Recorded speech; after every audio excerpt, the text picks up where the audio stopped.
Hi, in this presentation I'm going to be talking about how to use quotes effectively and properly in an essay, because it's an area that students often have difficulty with. So I'm going to give you 3 simple tips to improve the way that you use your quotes to show what you're thinking. So the problem is often something like this. Students tend to use this kind of formula. In the line we can see, or in the line there is a feeling of. Now, nothing wrong with that if you do it occasionally, and it's good to be giving quotes if nothing else. But your examiner or teacher could end up feeling a bit like this guy down here after reading. If every other sentence begins like this, you want to mix it up a little bit. The main problem here also is that the sentences focus on the quote to do the job, whereas really you should be focusing on your ideas, and the quote is merely there to back up and support what you want to say. So let's have a look at some other ways we can do this to kind of bring yourself up a little bit in the sentences. First one is very simple. You start with a sentence in your own words to make a point, and you finish it with the quote that supports your point. So the quote is like secondary. All the quotes here come from 3 books that I use for the IB diploma, but obviously you can use any books that you're studying. So the first one, my point, we see the conversation among the Igbo is important as, quote, proverbs are the palm oil with which words are eaten. Excuse me. And you can see the other 2 quotes here, again from Things Fall Apart and this from Heart of Darkness. Same sort of thing. Start with my idea. It's easy to see why Conrad is accused of racism when characters like Marlowe say, and then I introduce the quote, I weave it into my idea to support what I'm saying. So a bit smoother, a bit more fluid. Second point is a very good one. Quote the author, use the author. It sounds much more literary when you're talking rather than just talking about what characters do. Say what the author says.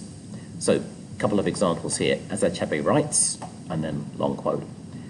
We see this when Garcia Marquez says, there had never been a death so foretold.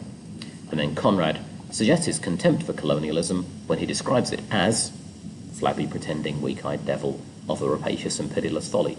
So very similar to the first technique, but here we're adding in the author, which again examiners really like to see. They don't want us just hear about what the characters did. Third tip is to weave the quote in. So it may only be a very short quote, but try and weave it in. So again, it's secondary to your idea, but it is there to show the examiner you understand the texts and you can support your ideas with quotes. So this one from Things Fall Apart. When the district commissioner admits one could almost write a chapter on Okonkwo, this is deeply ironic as Achebe has just managed to complete an entire novel about him. So this quote, it could almost be my own words. It flows really nicely into the sentence. Second one, we see that Marlowe decides to be loyal to the nightmare of his choice, therefore he pursues Kurtz and preserves his memory.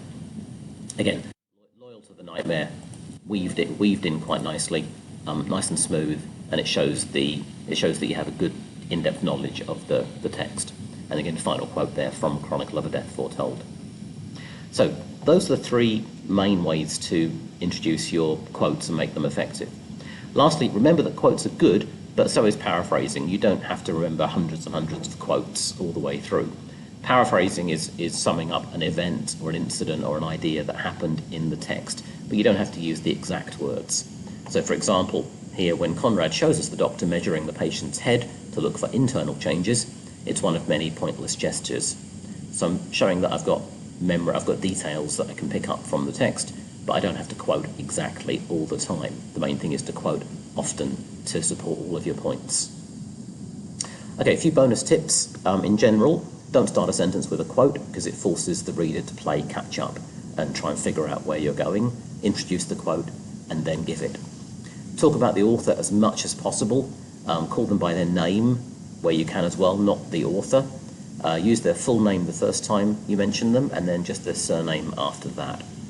If you get tired of writing Things Fall Apart or Chronicle of a Death Foretold or whatever, you could just change it, mix it up again and say in Achebe's novel or in the author's name's novel. And lastly, at the risk of stating the obvious, you have to get the names of the text and the author correct. If you don't, it immediately looks like you don't have a detailed knowledge of the text. So make sure you get that right. Okay, just to finish with a brief task. If you want to do this, you can. There are some links below from a site. There are lists of lots and lots of good quotes from these texts, and again, obviously, from other texts as well. I would suggest you pick out 5 quotes that you like. It can be short or long, it doesn't matter.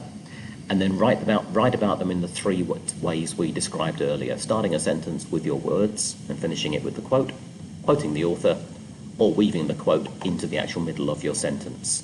So I hope that helps you, gives you some ideas. Head off and try practicing that, and good luck with using your quotes. Thank you.